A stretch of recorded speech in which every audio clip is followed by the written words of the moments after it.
It's Vegan Freak Radio number 102 on the 16th of November, 2008.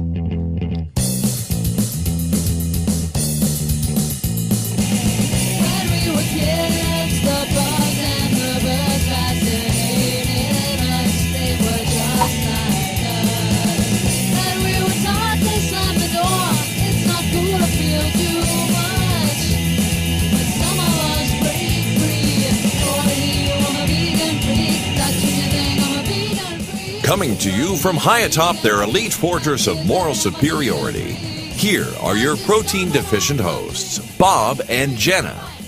Hello, everyone. It's Jenna. And Bob, and we're back again for another edition of Vegan Freak Radio. Yeah, we're just sorry. We're just slightly confused here because something went pop during the intro, and we have no idea what it was. Yeah, I have no clue what it was. It's really weird. Well, who the hell cares? Whatever. Shit happens. But anyway, we're still recording, so hey, that's good. We're fine. I think we are still recording. Looks like it. So, yep.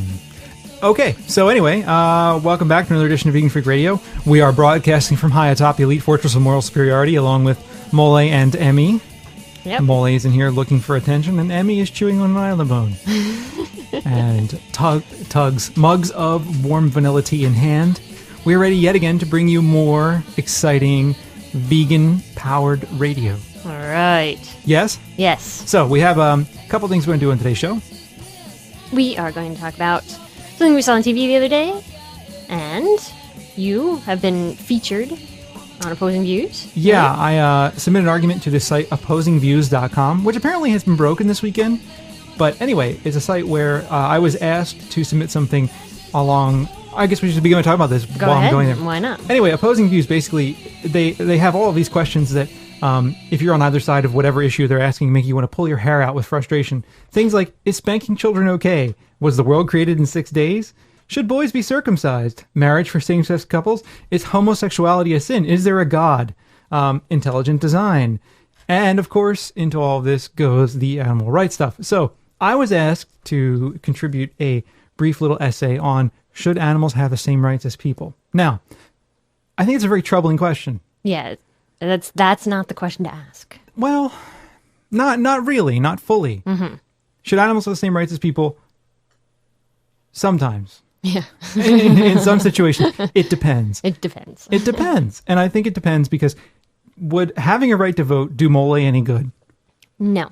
Probably not. I don't think you go in there and pull the levers, number one.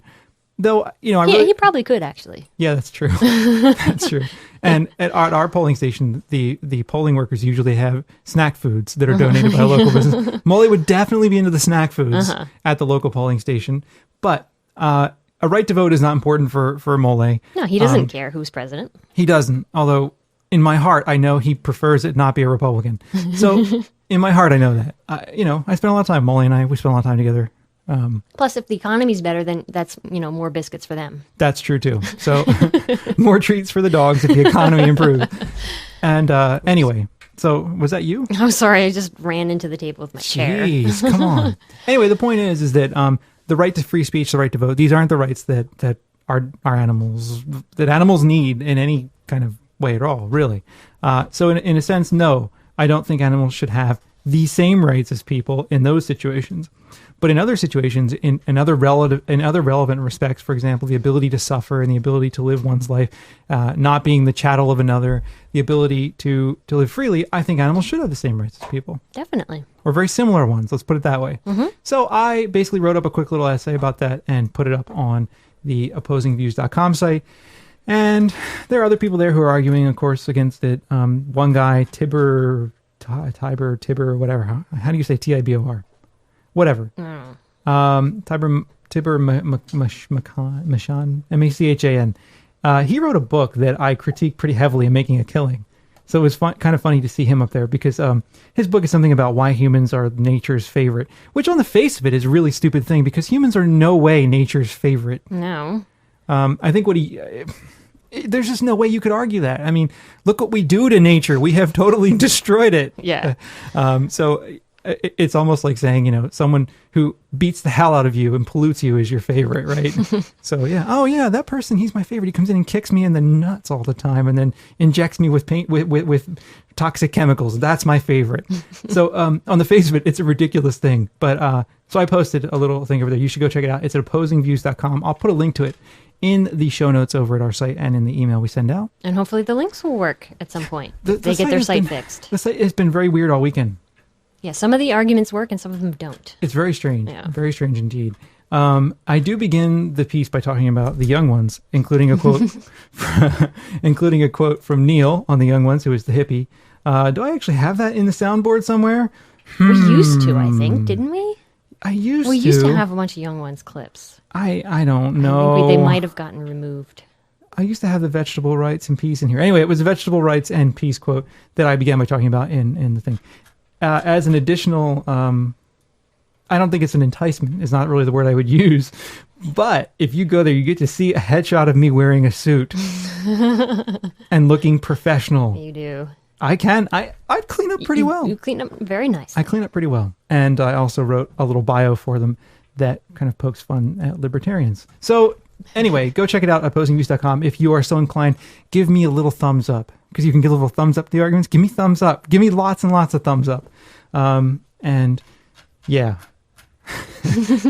Also, Animal Friendly, Eric from Animal Friendly posted some stuff over there too, so he would also deserve some thumbs up. Definitely. Presumably. I haven't had a chance to read everything over there. I will probably get involved in the debate. It's like a debate. You can post more arguments if you want to. I originally didn't want to get involved because we're under deadline for a book, and I didn't think, actually I'm under deadline for 2 books. I didn't think I wanted to be involved in it. Knowing me, I will not be able to keep myself away from it. Somebody will say something that will annoy the shit out of me. I will brood over it for 3 or 4 days. I will go there and write something, and I just won't be able to stay away. So I'm just predicting that. That sounds about right. It does, doesn't it? Mm-hmm. Jenna, you know me so well. Yeah. Yes.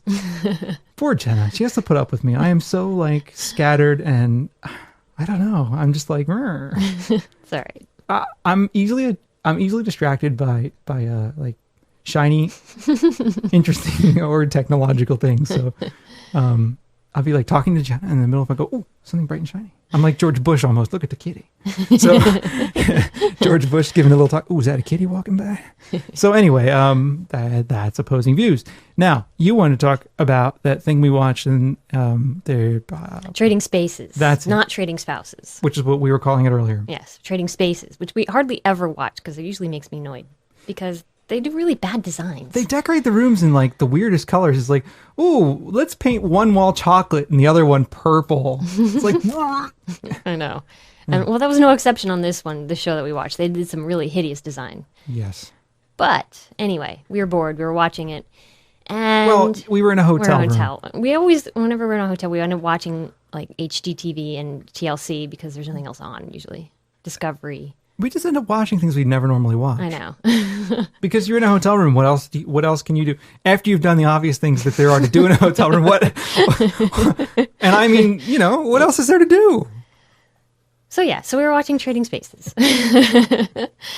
And by the way, I meant showering and changing. Right.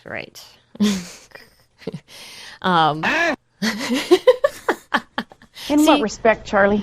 They won't go away for a long time. These clips? Yeah. These will never go away. Just like this one. In a few moments, you can come up and pet the turkey if you want to. That is forever in the vegan free. Is. That one, the turkey sound clip, will never go anywhere. Hey, this is our first show since the election, isn't it?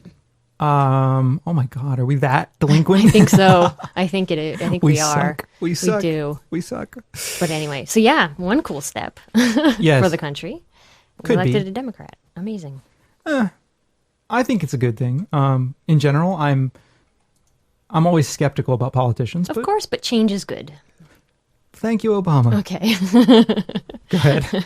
Anyway, what was I talking about? Trading This is Spaces. Welcome to the ADD cast with your host, Bob and Jenna. What? What are we doing? Are we doing a show? Welcome to the Attention Deficit Hyperactivity Disorder podcast. Right. Anyway. Okay, so on this show, this That's what makes this particular interesting. episode, it is. There were 2 married couples, and they were we missed the very, very beginning, so I think it was a sister and her brother So there was the two women were sister-in-laws. Sisters-in-law. Sisters-in-law. Oh my God, yeah, sisters-in-law. Just to put off Yes. the deluge of emails saying, you don't say it's I know, sister-in-laws, I it's know. sisters-in-law. Yes, I know. Yes. Okay. And one of them, she said she was a vegetarian, She did say vegetarian. but we think she's vegan because she made it extremely clear that she didn't want any leather or any animal or any wool type thing, and there was no milk to be found in her refrigerator. Yeah, they were complaining about it when they had their coffee in the morning. We couldn't find any creamer in your animal-friendly house, is what the other sister-in-law said. Exactly. So we had this vegan, and she was really nice. And she wasn't like totally in your face about it, but she did have her demands, like any of us would. Like if somebody was going to redo our room, I wouldn't want them to put in a leather couch or anything made out of wool or silk or anything like that. Right. So of course she's going to be upfront about that. Fundamentalist weirdo. I know. And so then this sister-in-law was a real bitch. Tell us how you really feel. No, she really was. I mean, it doesn't sound like this is a new sister-in-law relationship. It was like they've known each other for a really long time, and I didn't think this person was a new vegan or anything. And so all she did was give the vegan shit about being a vegan. She gave her shit about being vegan, but they also had, but along with that went this idea that she was not fun. Exactly. Like, oh, she's so like uptight and she's not fun and all this other stuff. And it wasn't clear that stemmed from her actually being uptight, but from the perception that she was uptight because she didn't want to have leather and she didn't want to have milk in her house and all this other stuff. Exactly. So it was really frustrating to see from our end because like other than, not saying that she didn't want this kind of stuff in her house, which is completely understandable for all of us, she was just like any other normal person. She seemed, lighthearted, normal, American down-home person kind of thing, No, I wouldn't say she was down home. Well, no, but she was, they lived in Colorado. I'm a maverick. Maverick. So, yeah, she looked like just, your average She looked person. Totally average. So it was really frustrating to see this person because like they made this little video. The sister-in-law made this video about, it was so much fun redecorating your room, and even though we were frustrated at the fact that there was no milk for our coffee, and this is for 2 days. Yeah. and oh my God, you're gonna die if you don't have milk in your coffee for 2 days. Well, you can go to a convenience store. Yeah, but they probably didn't want them to bring the milk into their house. Well, you can go to a convenience store and get coffee and put milk into the coffee. Right, and then just bring the coffee. Then bring a cup of coffee. Oh my God, drink it black. You for could 2 put days. soy milk in it. Or put soy milk in it. I mean, I'm sure she had soy milk or rice milk or almond milk or other nut milk. Right. Like, when we're on the road and there's no soy milk to be found, I'll drink it black. I want my caffeine. My caffeine is more important to me. Indeed. It's like, oh, well, it's one coffee. No I biggie. agree. But what else did you want to, what other observations did you have about the show, as you recall? But it's interesting, though, also, because it really shows a lot of the frustrations that our listeners call in about. Sure. It's like dealing with family members and with people who just do not get it and who have these perceptions, and that even if they know us, they still have these perceptions about us that we're unhealthy, that we're no fun, that we're fundamentalists, that we're inflexible about everything. Yeah. And it's a real shame. I don't think we have that problem. No. Oh, well, no, I didn't say we did, but Yeah. a lot of our listeners call in. Sure. And they have these, these issues with people who just cannot, they just don't get it and are completely understanding and will not, help in any way whatsoever. So people who won't get it and refuse to get it. Exactly. Yeah. Exactly. It's like, and this person didn't want her sister-in-law to become vegan or anything. We don't expect that our family members are going to turn automatically. Some do. It's great. Now, but it's we're living our lives. Agreed. And let us do it, My perception was in watching it that the vegan sister-in-law wasn't particularly militant. Like she was just kind of, this is what I am. Yeah. She didn't shy away from it. Not at all. Not at all. But she wasn't militant at all, yeah. Yeah, I don't think she's militant in the least. And she seemed to really be like, this is what I am. But it seemed like it really bothered the other sister-in-law that she was like that at all. Yeah. And then that translated into, oh, she's no fun to be around. And she's so uptight and all this other stuff. And maybe she is uptight. I don't know. We don't know these people, but whatever. Mm-hmm. Some of you out there, I'm sure, have seen it. Yeah, they ended up doing this really hideous design in the vegans' room. Oh, they did. It was really bad. Yeah, they put up like these big. Okay, she also wanted it kind of green, so Yeah. she wanted all these, environmentally friendly things and everything. And so they put up this huge poster of like this Earth kind of Yes. thing. It was like some ad council ad about loving the Earth and whatever. But and one of these huge posters would have been fine, but they plastered it on every wall. It was like the whole wall was this, and it was so busy and it was really ugly. It was all the way around the room. Yeah. It was too much. Yeah, I mean, otherwise the design was right, but that was hideous. It was way too much. It was like a little like TV room or something, wasn't it? Yeah. Yeah. So I thought it was interesting. It's just, I mean, it always any one of us, we hear the word vegan or vegetarian on TV, we're like, oh, What? what? So of course it caught our interest even more because we're like, all right, so how are they going to show this vegan on TV? Yeah. But they were, one of the interesting things too is that during the show, the designer was, they give each couple a kind of quote unquote professional designer to work with them. And the designer seemed to be really thoughtful about it. She went and she found these materials and she made sure to check that the materials weren't leather, that they were in fact vinyl, and that there wasn't any of the stuff in it that she didn't want to have in her house. Yeah. And what I also thought was interesting was that one of the things they were covering. So it was like a chair or a seat that they were covering, and it had a vinyl thing on it. And I thought, this would be a place where someone might cheat, put a leather, find something cheap in leather and just cover it and not even think about it. But the designer made the point that even if she's going to cover it, she didn't want there to be that in there. I thought that was pretty cool. I thought that was very nice.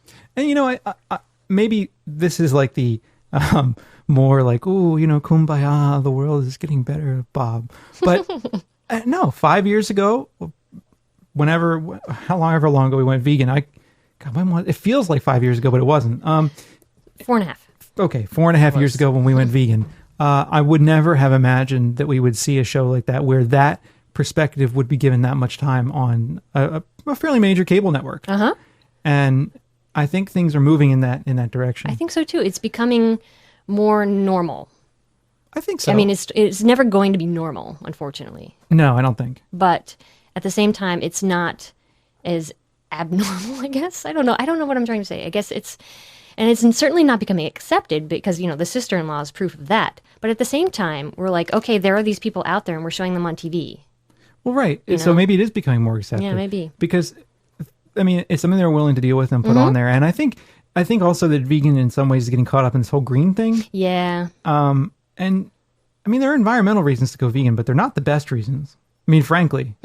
I'm sorry, environmental vegans. I just don't think that the reasons are nearly as compelling. I know the emails are going to come, but I've looked into it. I don't think they're as compelling. I mean, they're compelling enough, but they're not hugely compelling.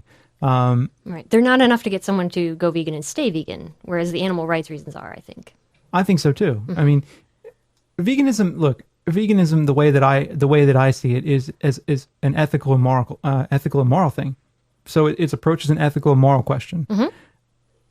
You can approach the environment in an ethical and moral way, but the environment isn't sentient unless you believe in like some Gaia theory type crap. The environment isn't sentient. Animals are sentient. So for me, the stronger case is to be made when it comes to respecting the sentience of animals as a reason for veganism versus respecting the earth. And I'm not saying that respecting the earth is not important. I'm not saying the carbon footprints and all that, Prius driving hippie crap isn't important because it is. But I'm just saying that the most compelling case happens to be for the animal rights reasons. Yes. In any case, it's interesting to see that though on national television. And I don't think the vegan was portrayed in a particularly negative light on the show. No, definitely not. I mean, the hosts and the actual show itself treated her just like they would treat anybody, any of the people on the show. Yeah. So. Well, you also have to look at the other sister-in-law. She seemed like one of these people who partied a lot in college and like was ultra popular and still kind of has a little bit of that yearning for those college days, but this fear that she's getting older. Like I'm psychoanalyzing people on the show. Like I don't know them, I see them for 15 minutes. Oh, I figured out their life story. Right. Great me, right? But she does seem to have that kind of like, wild, little bit of that wild party edge in her. That yeah, well, they kept bringing up stories of her dancing on tables while drunk. Yes. And their redo was like they put in a dance floor in their den kind of room. And so I think given that I think that the more rowdy kind of sister-in-law was analyzing her other sister-in-law from this perspective of what she wanted herself to be.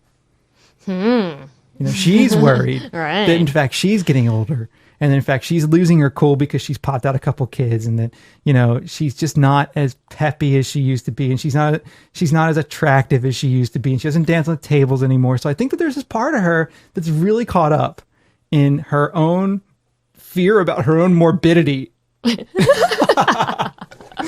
Yeah. Psychoanalyst, Dr. Bob. Is that working for you there? I feel like Dr. Phil all of a sudden.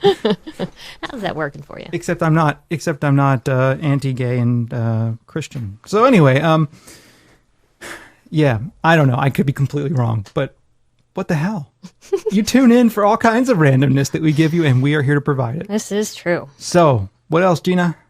Voicemails? Should we do voicemails? I think so, unless you have something else you want to talk about. Let's play a little theme. I'll play this for you, my white lady. Time once again for some vegan freak voicemail. Maybe we'll hear from a hot chick or a choice male. Callers make us happy and help us keep our sanity, even if all they wanna do is fucking complain about the shitload of profanity. Hi, Bob and Jenna. This is Alden from Baltimore. I'm currently residing in Berlin on a study abroad program, and I just really need to rant right now. Berlin is so fun.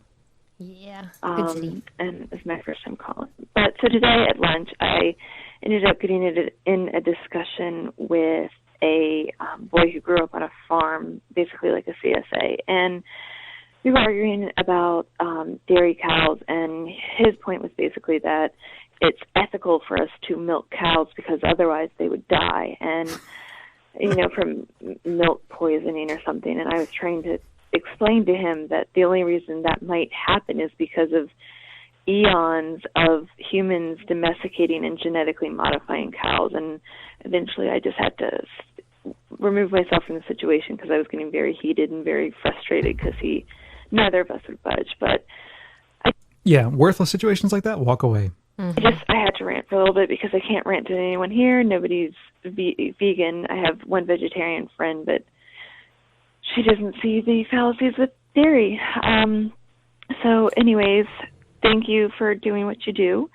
And you guys provide me a lot of entertainment and you help return me to sanity when I end up talking to him too much and about too many things. So thank you guys and keep up the good work. Bye.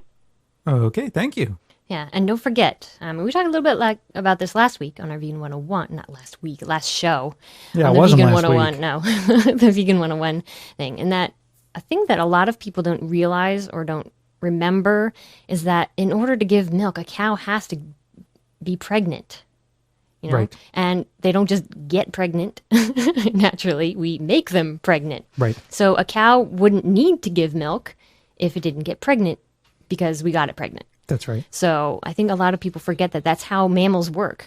You know, I mean, we don't think about it because in humans, you know, the people who are giving milk are the ones who've had kids. That's right. And we don't remember that that's the same thing with cows. That's right. So, you know, they wouldn't need to be milked had we not been getting them pregnant. And that's one of the big problems with milk is that there's a calf involved in all of this. Where it happens to the calf, veal. Yeah. Yeah. So if there were a calf there to drink the milk, this would be a non-issue. Exactly. A non-issue at all. Mm-hmm. And, you know, the other thing, too, is that we're essentially bringing these animals into existence so that we can exploit them. I mean, that's the other thing, too, is that we're breeding and bringing into existence cows so that we can take the milk from them. Mm-hmm. We don't have to do that. No, we don't. We don't need it to live. So we don't need to do the step that comes before the milking that your, stupid friend is arguing we must do. There Right. just simply is no have to involved there. Nope. All right. All right. Hi, Bob and Jenna. This is Emma, the same Emma that was running about Tesco a few shows back. Anyway, I was just calling because I recently got some work back from uni. I'm studying psychology, and as part of that, we can carry out research. And with this, we were allowed to study anything we wanted to. So I decided to interview a non-vegan about veganism, because clearly that's something I'm interested in. I got a really good mark for the piece, so I was really pleased. But I just thought some of her responses were really interesting, and questions I asked, sort of on her views about veganism and stuff. And it's interesting. She said some things that really made me laugh. It's hard not to laugh in an interview, but I just about managed. She was saying about like a vegan is having to have like a high level of self-control, which is really weird. As if like we have these like urges and stuff to like eat meat, and I like saying, but no, we choose not to eat it. To me, it's gross. You know, it's not like resisting it. It's genuinely choosing not to. Mm-hmm. You know, like I could eat it if I wanted to. You know, it's weird. But anyway, yeah. And she was also saying about. Well, let me just interrupt there for a second. I mean, there's this whole thing like when people go, "Oh, you can't have that." I hate that. Yeah, you can't. Oh, I'm eating chicken, but you can't have that. Like, no, if I really wanted to have it, I could. Right. I don't want to. But I don't want to. Exactly. It's like a choice that I'm making very consciously not to have that. Exactly. Yes. Like, oh, she wouldn't want like the hassle of like thinking about all the nutrients and everything, because she just likes, I think there was a quote, opening up the fridge and eating whatever she wants. So, well, yeah, you probably do that and you're not healthy. And just because I don't do that, like, I'm obviously healthier, like, but she just thought like because she like isn't a vegan, then she's automatically healthier, even if she gives no consideration to what she's actually eating. It was really strange. But I also open the fridge and eat what I want to eat. I do too. Because my fridge is full of vegan food. Exactly. So yeah, you stock your fridge with healthy vegan food, and then you're healthy and vegan. There you go. So. It was kind of interesting. She was saying like how she like admired vegans and stuff like that, and if she thought it would make a difference in terms of animals being killed, she would become vegan.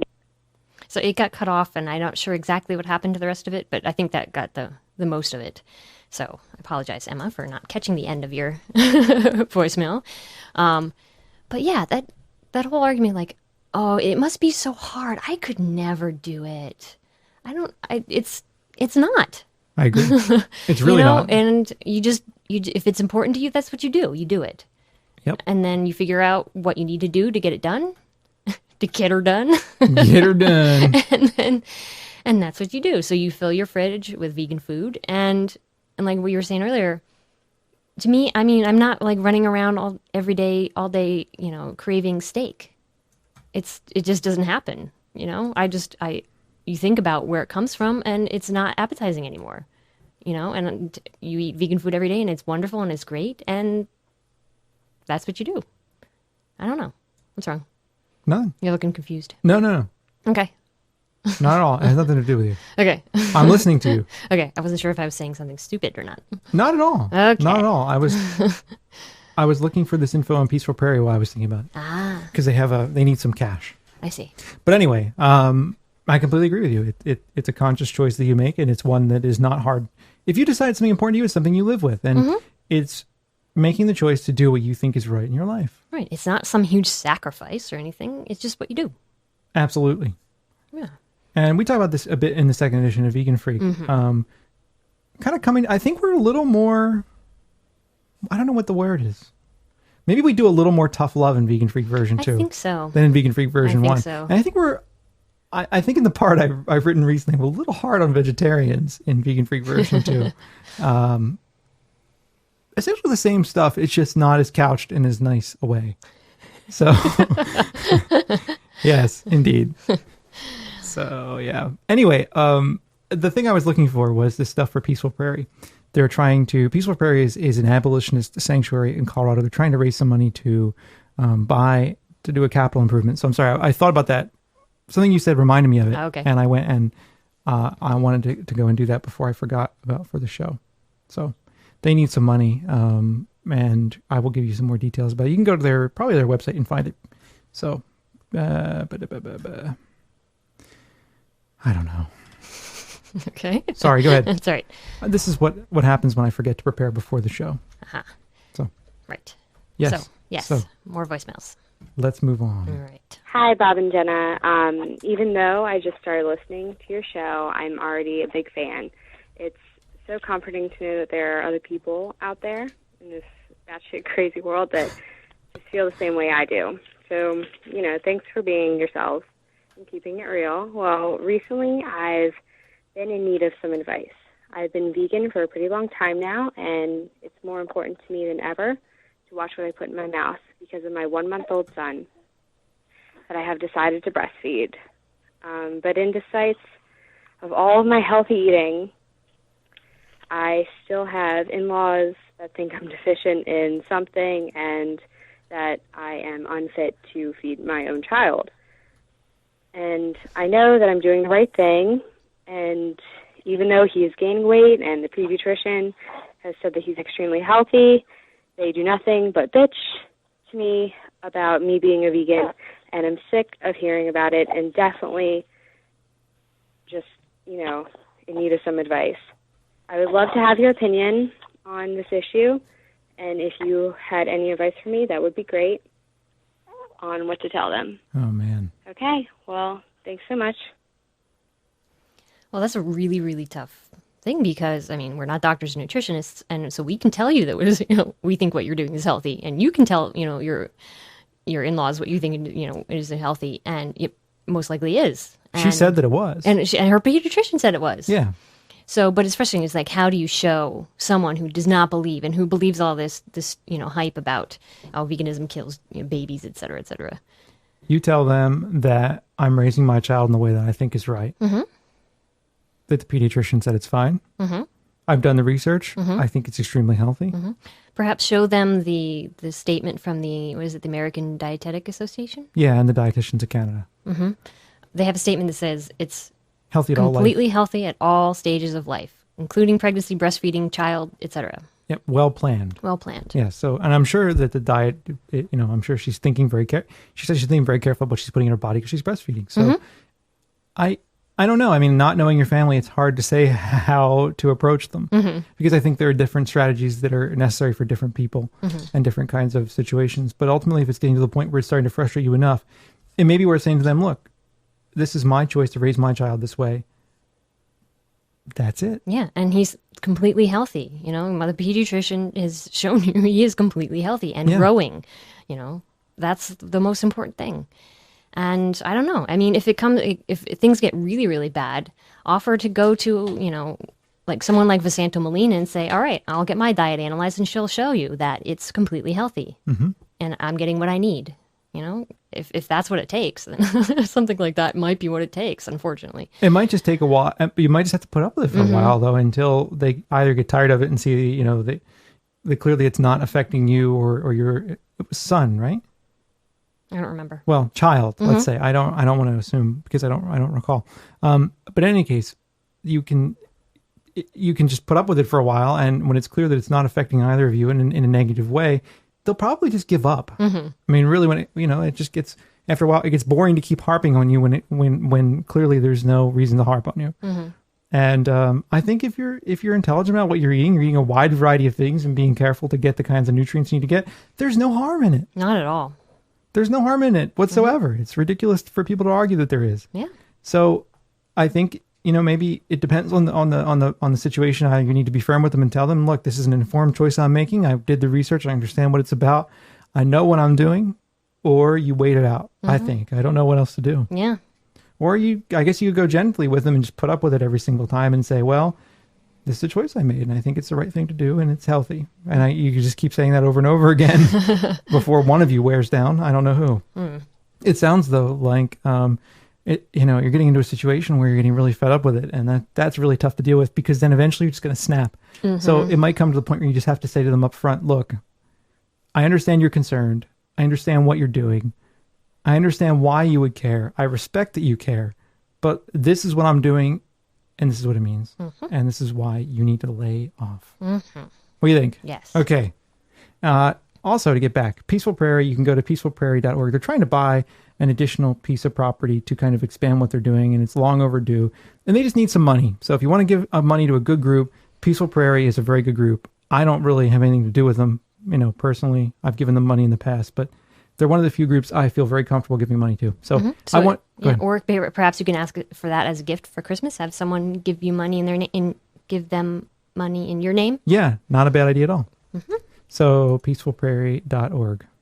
PACEFULPRAIRIE.org. Or give it as a gift yourself. There you go. Also. Perfect point. Mm-hmm. Hey, Bob and Jenna. This is Natasha.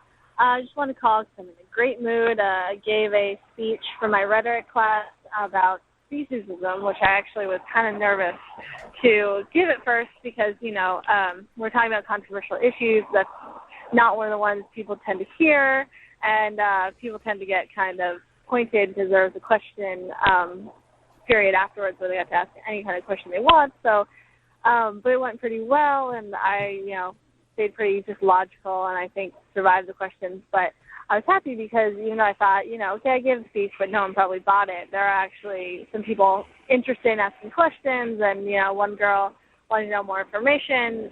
She said she didn't think she could ever be vegetarian, but, told her to go listen to your podcast, so who knows. But I actually also wanted to ask a question, ask some advice. The cafeteria at our university, even though it does offer vegan options, it's kind of, they're all right, and also nothing's labeled, so unless you know exactly what's vegan that day, which I was only able to do once I found an online menu, you have no idea of knowing what's vegan and what's not. So I was thinking maybe go in and ask, can you maybe put ingredient lists on everything? Because if you ask anyone in the cafeteria, they kind of look at you like, I don't know, and walk away and refuse to even look. So I was wondering if you guys could think of anything else or any advice for trying to make the cafeteria a bit better at my college for us vegans. So anyway, thanks guys, and peace out, and stay freaky. Excellent. Well, you should go talk to the head of the dining services. Absolutely. You can send them an email. Mm-hmm. And that way, you're sure you're at least getting to someone who cares about what's going on there. And tell them, you need things labeled. You need to know what's in there because, you do not eat any of these, X, Y, and Z, and explain to them. Sure. most of them will know what you're talking about, but it's always good to lay it out, no dairy, no mayo, no eggs, no, et cetera, et cetera, et cetera. And say, I really need things labeled, and it would help me and all the other vegans and vegetarians on campus to know what we're eating. And if for anything, they should be concerned about allergies at the very least, because that could set them up for a huge lawsuit if someone's eating something that they're allergic to. And dairy is a really common allergy, so are eggs. Yeah. So it's good for people to know what's in the food that they're eating at the cafeteria. So. Absolutely. And I do think, having done this at the university I used to work at, where we would go to the people who were in charge and just say, look, having things labeled would be very helpful, even in a broad way. And they eventually did start labeling things that way. And we also made the argument that it was important for people who were allergic, like you said. Mm-hmm. And that seemed to work. It took repeated trying, though. Yeah. It took many times going back and forth and over again and things like that. Now, to be clear, I'm not encouraging you to go to dining services and lie and tell them you're allergic to these things. Because that reminds me of an email we got that I'll read in a second. Okay. But but that's an additional concern that they should have. Absolutely. Besides the fact that people who don't want to eat these things is people who can't eat these things. I mean, that's really a choice of, that's really a case of can't eat. That's right. So for both situations, they should be concerned. Yep. I think it's a really good point to keep all that stuff in mind. And it just requires persistence. The thing is that with any college or university, everyone I've ever been at or to, basically the administrators just wait for you to go away. Because you're going to leave in 4 years or 6 years or however long it takes to get at your whatever degree you're getting. Eventually you're going to go away. And they're counting on that. So they will put you off and put you off and put you off. So what you will often need to do is apply repeated but polite requests over and over again. Or maybe even start up a vegan or vegetarian group that will continue on after you're gone, so that you have more leverage. You say, we're this group, or there's a lot of us out here, or at least a few of us, and we have this concern, and so hopefully they'll see that this is something they should be doing consistently. Absolutely. Yes. And that's what worked generally pretty well at the university we were at. Mm-hmm. So. All right. Cool. Let me read you an email, though, before we get on to the next voicemail. Can I read this email? Yeah, okay. I got this email the other day, and let me also raise a point that we are super, super behind in our email, like months behind, because we've just been, I don't want to whine, but we're behind. Mm-hmm. So anyway, if you send us something, we will read it, but we're just really far behind. And I'm really sorry. I'm like embarrassed to say how far behind I am in getting to this stuff. And I'm also a world-class procrastinator. So I don't know. Anyway, let me read you an email I did get. And this person wrote to me, and this person said, I've been a vegetarian for many years now, and after finding your podcast and listening to a few of them, I decided to become vegan at least through the process of listening to all of your podcasts. I started last October and finished in February of this year. While I haven't been listening since then, mainly due to a lack of time and a several-month period without internet, I wanted to let you know that you have failed to convince me to be completely vegan. Your arguments are very good, but I don't believe that anyone knows the true nature of man or what our purpose here is. Well, I don't ever claim to know what the what the true nature of humans are, nor what our purpose on the earth is. I have no clue. Monty Python has no clue. They tried. They did a movie about it.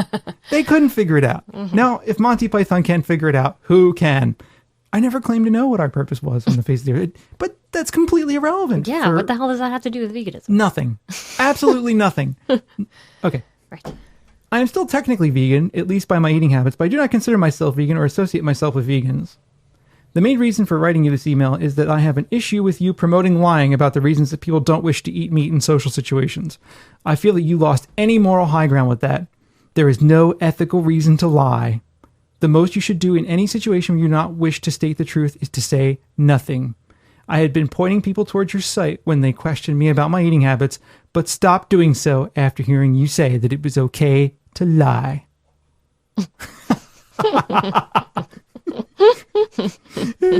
I read this email, I started laughing. Because, okay, when did we say... melodramatic. It's a little over the top. I mean, it also has in there some very, very questionable... I mean, these are kinds of things we used to talk about when I was a philosophy major, right? Is it ever okay to lie?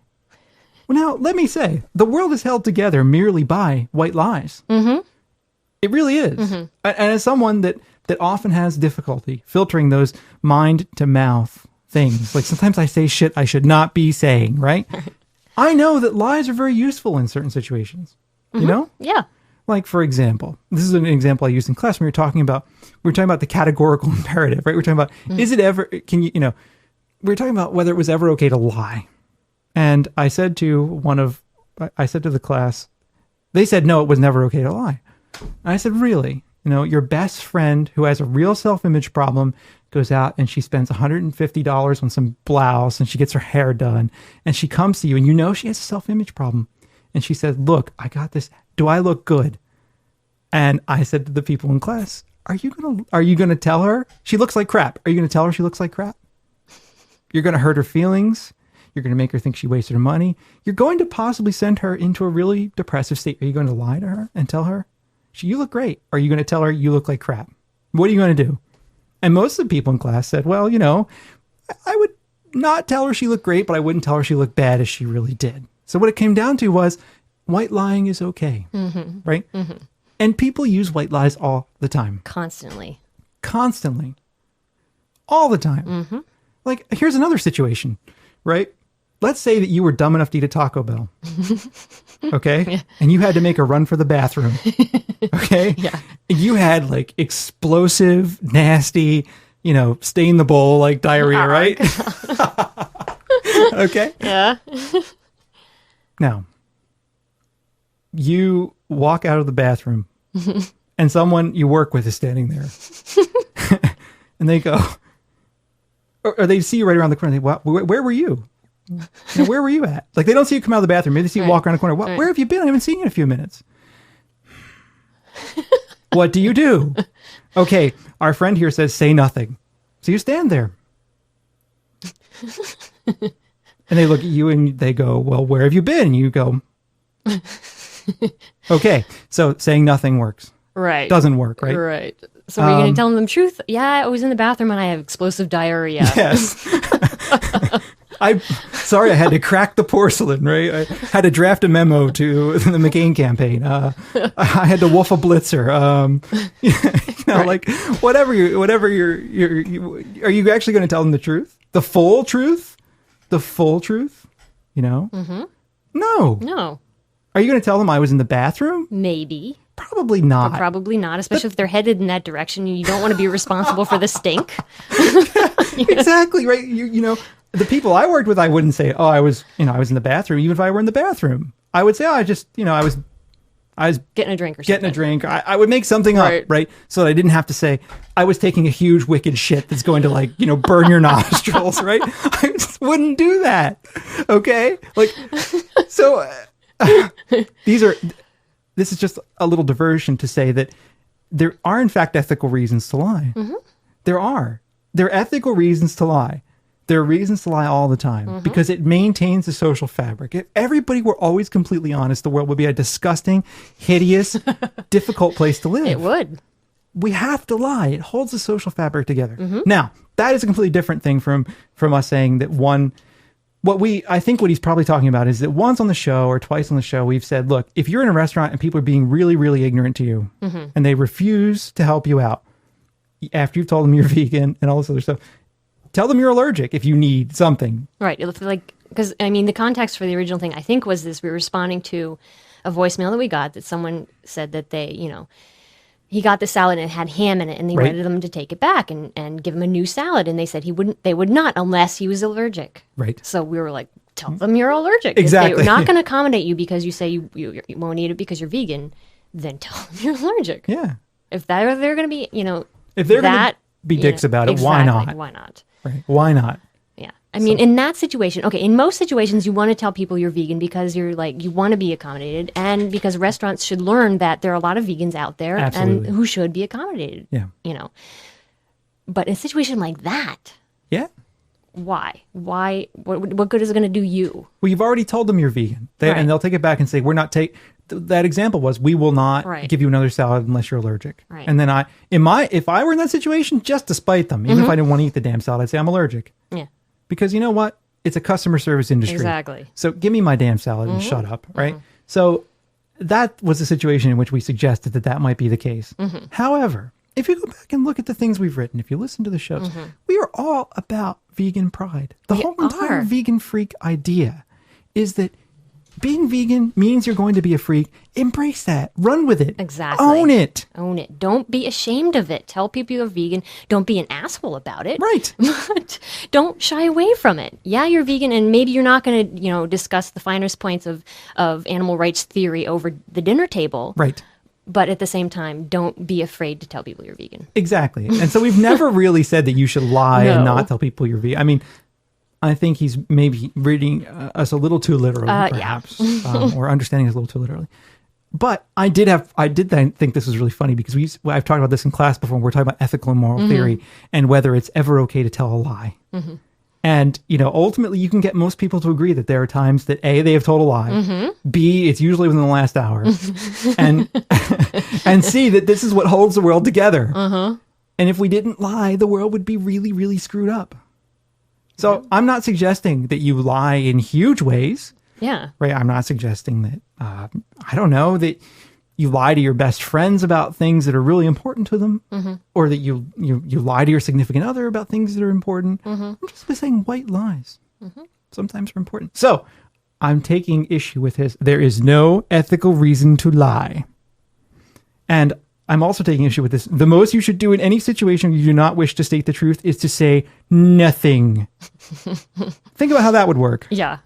Yeah, that does not work. Man. Sorry, I just had... I forgot. We were originally going to read that in the show. We forgot about it. We were. That was a little bit too graphic of a detour, perhaps. For some of our listeners. Actually, for others, no, not at all. No, and vegans love to talk about poop. They do. That's the thing. You get vegans together and they're always talking about poo.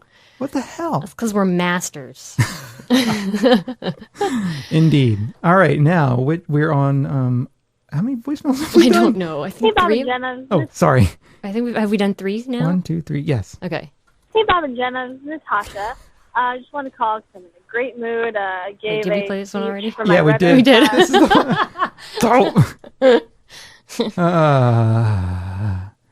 oh my god. Oh my god. Where's the Ritalin for all of you sound effect? I can't find it. Hey guys, it's Nicole. I'm not on the forums, but I do live in New York. about an hour outside the city. And I had a question that's been kind of bothering me. Recently, my boyfriend's parents were babysitting for this little girl. She was about 3 years old. And it sparked my attention. It's the first time I told my boyfriend's family that I was vegan. And the mother was kind of freaking out. But then, we're all eating dinner, and so they decided to ask, why am I vegan? And a little girl was there, and I just kind of froze up. I didn't know what to say. I just said ethical reasons, and I think I was a little bit more, I said maybe a few more words after that, and then just kind of shut up. But I'm about to be an aunt. My sister's having a baby, and I'm planning on helping to raise her. So I wanted to see if you guys are aunts or uncles, or if you have cousins that have babies or anything like that. You know how kids are curious about everything. If somebody asks, if a little kid asks, why don't you eat meat? What do you say to a kid? I don't know. Anyway, love your show, and I'll talk to you guys later. Bye. We don't eat meat because your mommy's a murderer and she feeds you meat. No, I'm just kidding. Definitely not.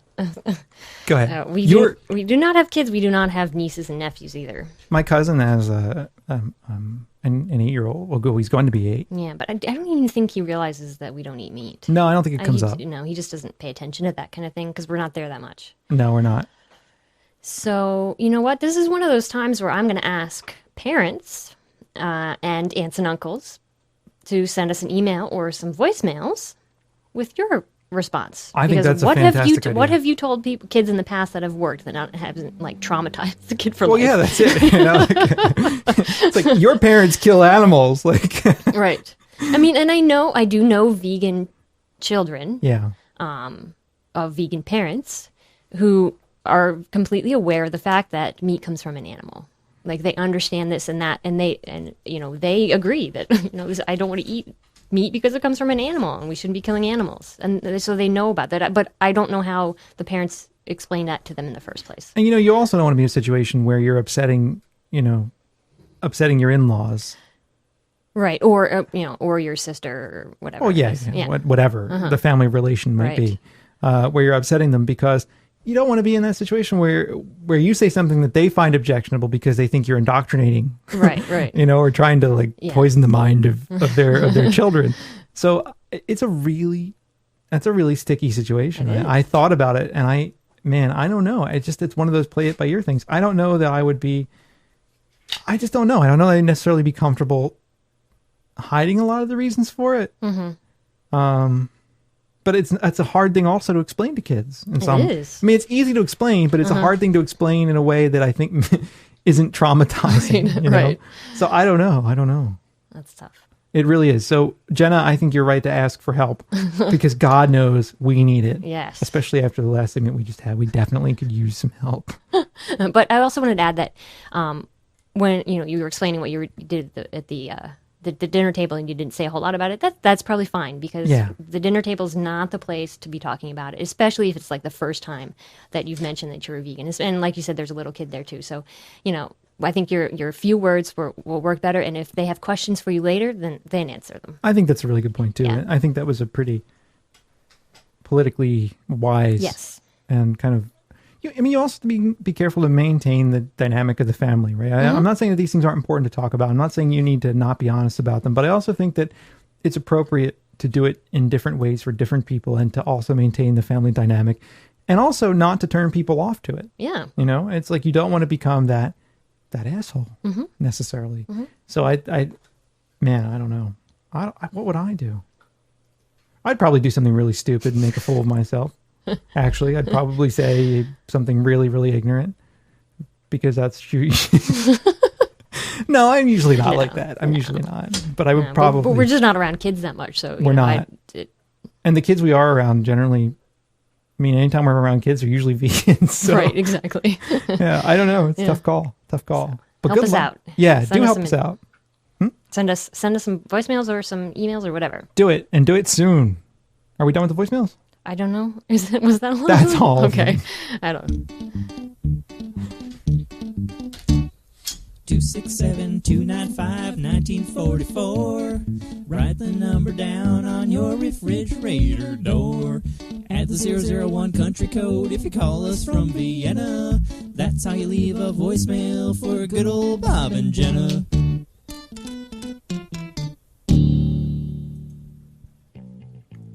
Okay. All right. So that was the show. At least that's what we're calling it these days. Hope it was entertaining at the very least. I hope so. I don't know.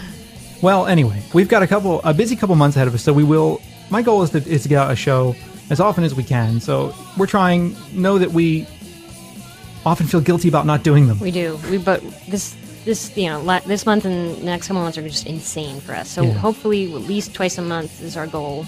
I think we can. That's kind of where we're at right now, roughly. So exactly. I'd like to aim for that. So anyway, thank you for your patience with us. We very much appreciate the support you've shown us and the very kind feedback that many of you give us. So thank you. Yes, thank you very much for listening. So we're at 267-295-1944 is our voicemail line. You can visit our website at veganfreakradio.com.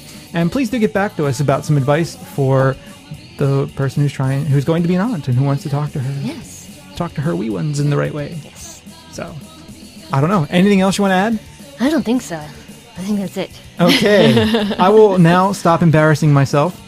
I want you to know that if all several thousand of you were sitting here in a room and I were having this discussion, I couldn't do it. No, definitely not. But to me, it's just like me and Jenna sitting here talking. Right. So I can make a fool of myself very easily and it doesn't hurt nearly as bad. So anyhow, have a good fortnight. Yes. Thanksgiving coming up. In America. In America. In U.S. America. Yes. Not in America, North America. No, but U.S. America, hope everybody survives it as well. Yeah, so, for sure. But, all right. That's Bye. Bye.